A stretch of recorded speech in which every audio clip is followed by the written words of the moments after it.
Hello everyone, तो मैं ਤੁਹਾਡੇ लेके आई है क्विज ਜਿਹੜਾ ਮੈਂ ਲੈ ਕੇ ਆਈ ਹਾਂ ਸਟੂडेंट्स ਦਾ ਪਹਿਲਾ क्वेश्चन। ਅੱਜ मैं ਤੁਹਾਨੂੰ ਪਹਿਲਾ ਚੈप्टर करवा रही हूँ। तो पहले चैप्टर ਦਾ कुछ क्वेश्चंस लेके आई ਹਾਂ ਜਿਹੜੇ कि मैं ਤੁਹਾਨੂੰ ਦੱਸਣ ਲੱਗੀ ਕਿੱਦਾਂ ਸੋल्व ਕਰੀਏ, ਤੁਹਾਨੂੰ ਕਿੱਦਾਂ ਕਿੱਦਾਂ क्वेश्चंस पेपर ਵਿੱਚ एक्चुअली ਆਉਣਗੇ। ਤੁਸੀਂ देख सकते हो मेरे को क्वेश्चन भी है, मैं इंग्लिश भी पंजाबी भी हो सके तो मैं हिंदी भी तुहानू एक्सप्लेन कर सकांगी। First question, what is the LCM of 3 and 4? Students, LCM लसव लघुत्तम समावर्तक, लोएस्ट कॉमन फैक्टर। हमें यही देखना है। आइए बताती हूँ। जब हम 3 का एलसीएम, स्टूडेंट्स 3 को अगर मैं एलसीएम लेती हूँ, इसे एलसीएम बोलते हैं। एक मिनट, मुझे कलर थोड़ा ना बिल्कुल बारीक कलर चाहिए। हाँ जी फ्रेंड, तो अब हम देखते हैं। मैं यहाँ पे निकाल रही हूँ 3 का, तो मुझे एलसीएम किस का लेना है? 3 and 4। पहले हम 3 का लेंगे, फिर 4 का। हम इकट्ठे भी ले सकते चाहे, तो मैं अलग अलग ले लेती हूँ। 3 किसके टेबल पे आता है? 1 और ऑफकोर्स 3 पे आता है, लेकिन मैं 1 पे नहीं निकालना, हमेशा उसके टेबल्स पे निकालती हूँ क्योंकि 1 तो नीचे आ ही जाता है। 3 1 था, 3 1 था, 3 1 3, यहाँ से मल्टीप्लाई होती है, यहाँ पे इक्वल टू आता है। ठीक है फ्रेंड्स, अब मैं निकालती हूँ 4 का। तो 4 का लघुत्तम समावर्तक निकालूंगी मैं, एलसीएम 4 का एलसीएम। फ्रेंड्स 4 किसके टेबल पे आता है? एक्चुअली में 2 के सबसे छोटे टेबल पे दिखना है, लोएस्ट कॉमन फैक्टर निकालना है, मल्टीप्लिकेशन भी बोलते हैं इसको। एक्चुअली में इसकी फुल फॉर्म जो होती है एलसीएम की, वो होती है लोएस्ट कॉमन मल्टीप्लिकेशन। तो इसका मल्टीपल कॉमन मल्टीपल। तो 4 का सबसे लोएस्ट कॉमन मल्टीपल होता है जो, वो है 2। 2 2s are 4, 2 2s are 4। सब 2 का 2 पे ही चल जाएगा। तो ये यहाँ पे, तो अब इसके हम निकालेंगे। ये हो गया हमारे पास। अब मैं इसके फैक्टर्स निकाल देती हूँ। देखिए 3 के मेरे पास फैक्टर आए थे, ये वाला 3 आया था, ऑफकोर्स कोई फैक्टर नहीं था इसका, 3 आया था। और जो 4 था, 4 का मेरे पास आया 2 into 2, यही आया था। ठीक है फ्रेंड्स,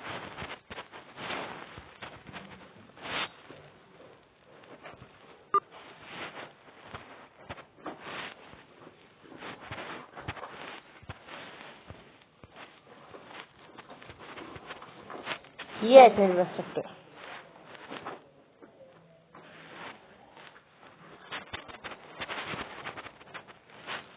तो अब देखो, इसमें से मैंने ये कॉमन निकाल लिया, ये है मेरे पास।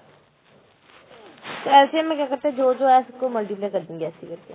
2 into 2 into 3 इक्वल टू में देखो 2 2s are 4, 4 into 3 आ गया।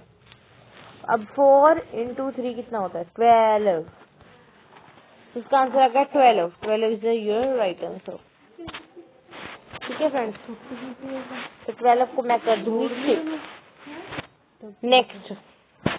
नेक्स्ट क्वेश्चन आपके पास friends, what is the HCF of 5 and 25? What is the HCF of 5 and 25? HCF क्या होता है? Highest common factor. फैक्टर क्या होता है? किसी चीज के मल्टीपल्स होती हैं। जैसे 4 का फैक्टर मैंने आपको बताया, वहां पे 4 के फैक्टर्स होते हैं हमारे पास 2 into 2 होते हैं। ठीक है फ्रेंड्स, जान लिया। उसके बाद क्या था हमारे पास? अब एचसीएफ होता है हाईएस्ट कॉमन फैक्टर, मसव। ठीक है, तो अब देखिए फ्रेंड्स, अब हम एचसीएफ निकालेंगे। तो मेरे पास यहाँ पे फिर तो मुझे एलसीएम लेना होगा। कभी भी कोई भी एचसीएफ लेने से पहले हम इसका, ये जरूरी है कि एलसीएम लें, तभी एलसीएम फाइंड करेंगे हम। आइए सेंटर में लाएंगे एक और दूसरी तरफ हम अरे ये नहीं होगा, एक एक करके सॉल्व करती हूँ फिर से। तो पहले हम 5 निकाल चलते हैं।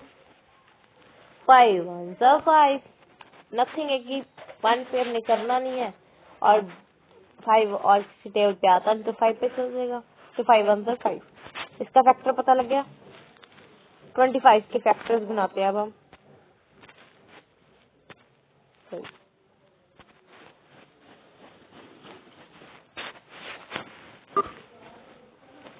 25 फैक्टर्स देखिए फ्रेंड्स।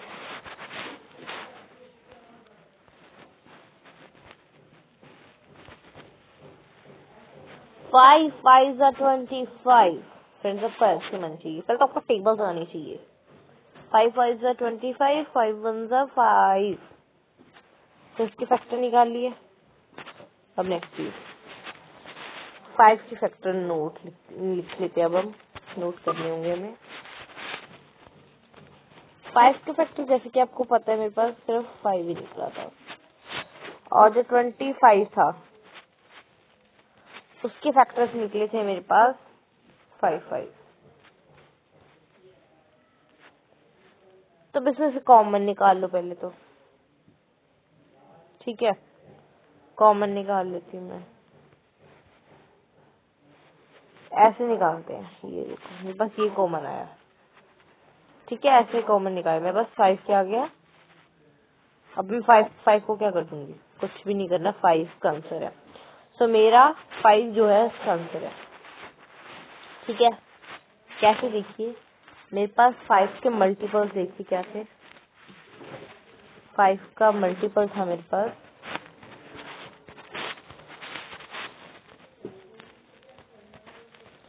5 का मल्टीपल 5 था, 25 का मल्टीपल 5 इंटू 5 था, ठीक है। अब क्या करना, जो ऊपर नीचे हो गए ना, बस आपको उसमें सेम सेम जो दिखता है उससे निकाल लो। उसको कोई मल्टीपल नहीं करना, कोई कुछ नहीं करना, बस कॉमन आ गया 5। एक ही आया ना, उसको कॉमन कर लेते हैं। कॉमन मतलब कि एक बार चीज आती है वो। तो यहाँ पे मेरे पास 5 5 कॉमन आया, that is 5 is answer, right answer. ज्यादा कुछ तो सोचना ही नहीं है हमें। Which of the following is the rational number. Student irrational rational को कैसे पहचाने, बहुत से क्वेश्चन होते हैं। इरेशनल स्टूडेंट्स कभी भी इसके जोड़ते नहीं बनते। अब मैं आपको बता ही देती हूँ, क्वेश्चन भी यही है। रैशनल नंबर यहाँ उन्होंने पूछा, यहाँ पे है कौन सा एक्चुअली में। तो सिंपल है, क्या होता है, रैशनल नंबर वो होते हैं जो पी क्यू की फॉर्म में हो या फिर ऐसे हो, यही होता है ना। तो यहाँ पे अब निकालना है हमें कि कौन सा इसके रैशनल है। पहले मैं इरेशनल भी बता रही थी। 2 का अब मैं निकाल रही हूँ यहाँ पे, सब देख रहे हो। 2 जो है उसका कोई फैक्टर नहीं बन रहा, यहाँ पे देख लो आप, नहीं बन रहा है मेरे पास फैक्टर। तो जाहिर सी बात है कि हम यहाँ पे बन नहीं रहा। सो बंद, जिस चीज का फैक्टर बन रहा है, अगर मेरे पास यहाँ पे 4 है, 4 के मल्टीपल तो बन रहे हैं, मतलब ये कॉमन आके 2 आ जाएगा, ये बाहर आ जाएगा, इरेशनल नहीं है ये, ठीक है फ्रेंड्स। अब मैं देखती हूँ इसमें से कौन सा है या नहीं। 5 को देख लो फ्रेंड्स, 5 किसी भी एंगल से नहीं बन रहा। ये देखो 5 का मल्टीपल होता है कोई, 5 का वैल्यू ऊपर करके ही आए हैं, तो ये जाहिर से बात है कि नहीं होगा, है ना।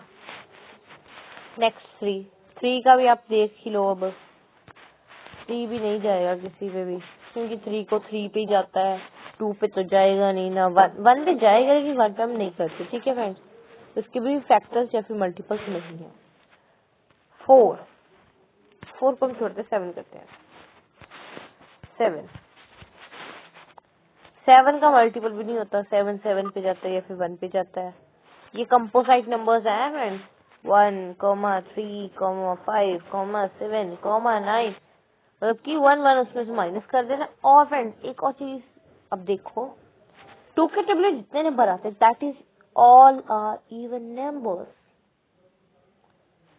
ठीक है। कंपोजिट नंबर्स ओन ने जेड एक संख्या आप ਹੁੰਦੇ ਨੇ ਉਹਨਾਂ ਨੂੰ ਕਹਿੰਦੇ ਨੇ prime number, sorry prime number.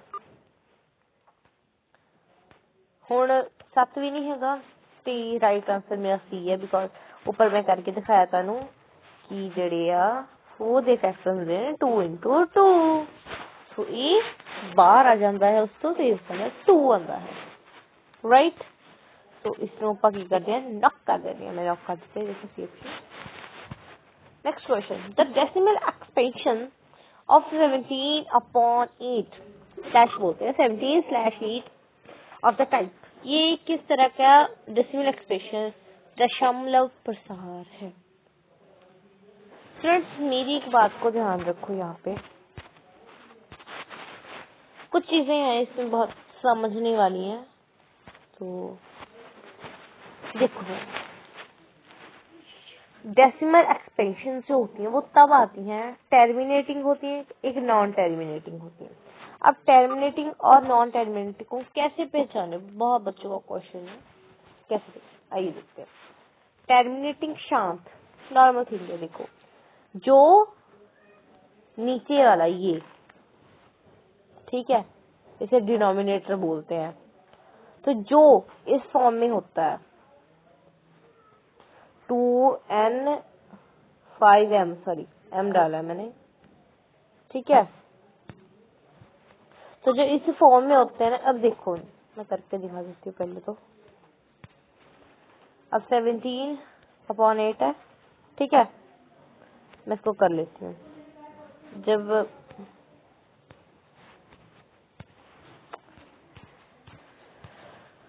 ये आ गया मेरा 17/8, ठीक है, तो 17 के ऊपर 17 आएगा,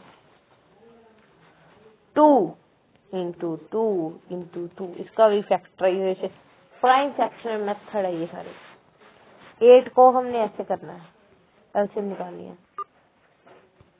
2 4 8, 2 2 4 हो गया मेरा, सही आया। इसके नीचे वाले के क्या बनते हैं, इसका बनेगा 2 into 2, ठीक है, 2 into 2 into 2 उनका फैक्टर बनता है, तो मतलब ये नॉन टर्मिनेटिंग है, ठीक है friends.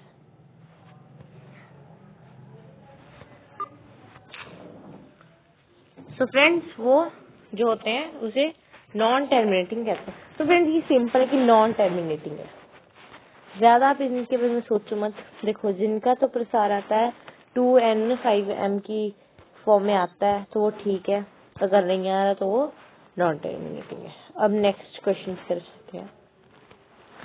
The LCM of 2 numbers is the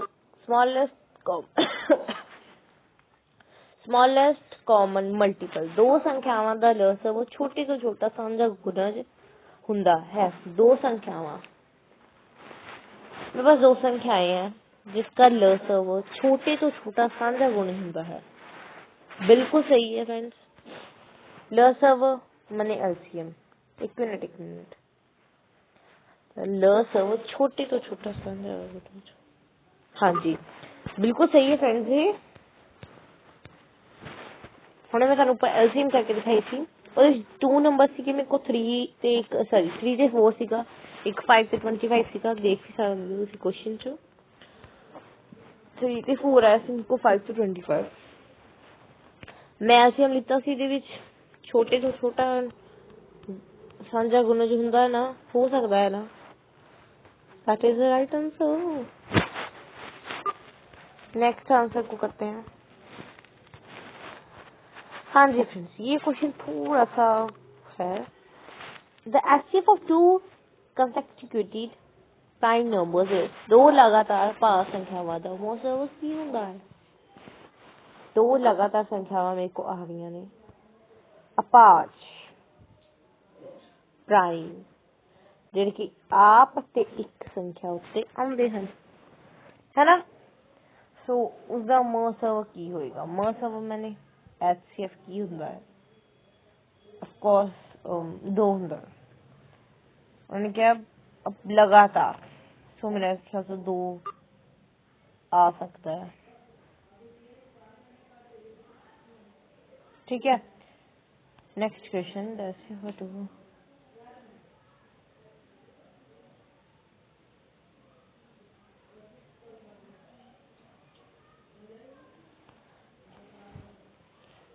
next question, is the following number irrational number? की हेठा दी संख्या एक परिमेय संख्या है? जी नहीं, बिल्कुल नहीं है ये। ते जाहिर जी गल मैं ऊपर समझा के आई कि जेडे फैक्टर्स नहीं बनते that is not a rational number, it's a irrational number. उन्होंने कहा कि ये हेठ लिखे जो नंबर लिखा हुआ थानू रैशनल है, नहीं बिल्कुल नहीं। Which of the following is not a rational number? Simple जी गल है, ये पहले ही होएगा। मैं थानू बिना दस्से कह सकती हूँ, देखो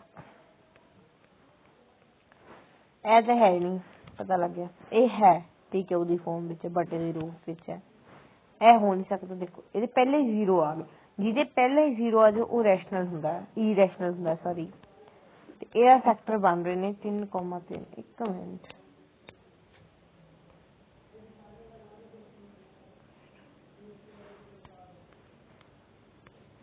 सॉरी फ्रेंड, क्वेश्चन हमने गलत पढ़ लिया।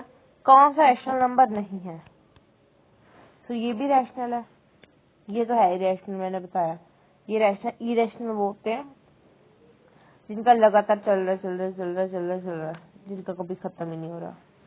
ये तो है ही पी के फॉर्म में, तो बच्चा कुछ आंसर ये है, ठीक है। चलो, इरेशनल नंबर पी क्यू की फॉर्म में of course has a terminating expression is the factor of Q is of the following type. किसी परिमेय संख्या पी क्यू ਦਾ ਦਸ਼ਮਲਵ ਪ੍ਰਸਾਦ ਸ਼ਾਂਤ ਹੁੰਦਾ ਹੈ ਜਦੋਂ क्यू ਦੀ ਗੁਣਨਖੰਡਾਂ ਦਾ ਰੂਪ, ਹਾਂਜੀ मैं दसिया 2 and 5 m ਦੇ रूप ਵਿੱਚ ਹੁੰਦਾ है, मल्टीप्लाई होएगा विच, ठीक है। हम आप सबमिट करने जा रहे हैं, एक बार देख लेने आंसर लग गए ना करना।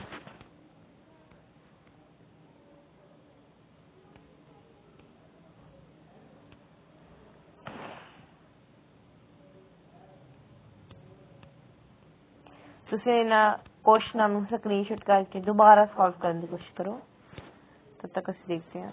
एक क्वेश्चन रह गया, सॉरी स्टूडेंट्स, क्वेश्चन रह गया विच साडा द फ्रैक्शनल फॉर्म ऑफ 0.3।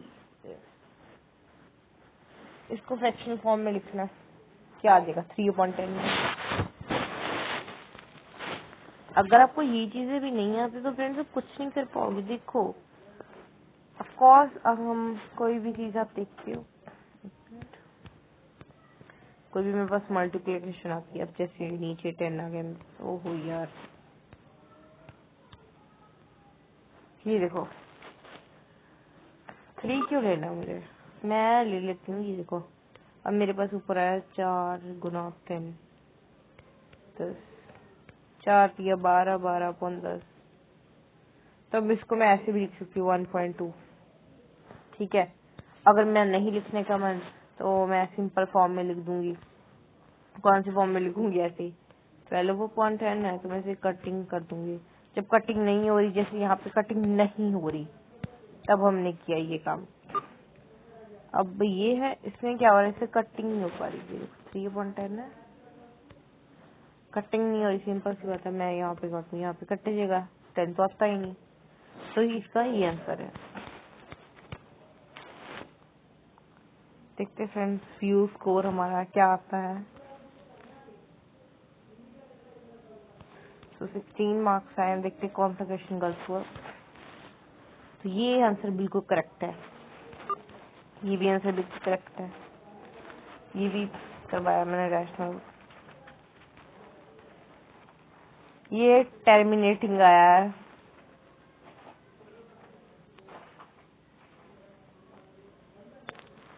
तो बहुत अफसोस की बात है कि मेरा गलत हो गया एक, और इसका 1 आना था। हमने ये क्वेश्चन बहुत मजे से किए, फील को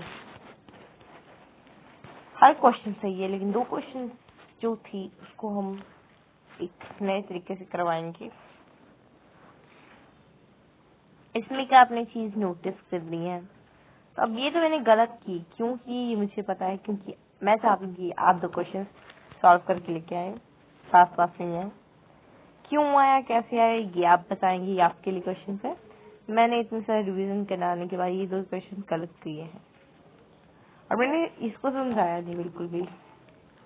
इसको मैंने समझाया लेकिन आपने सुना अगर, तो आप इसका मुझे बताइए कि क्यों ये गलत आया। Okay, tata, bye bye.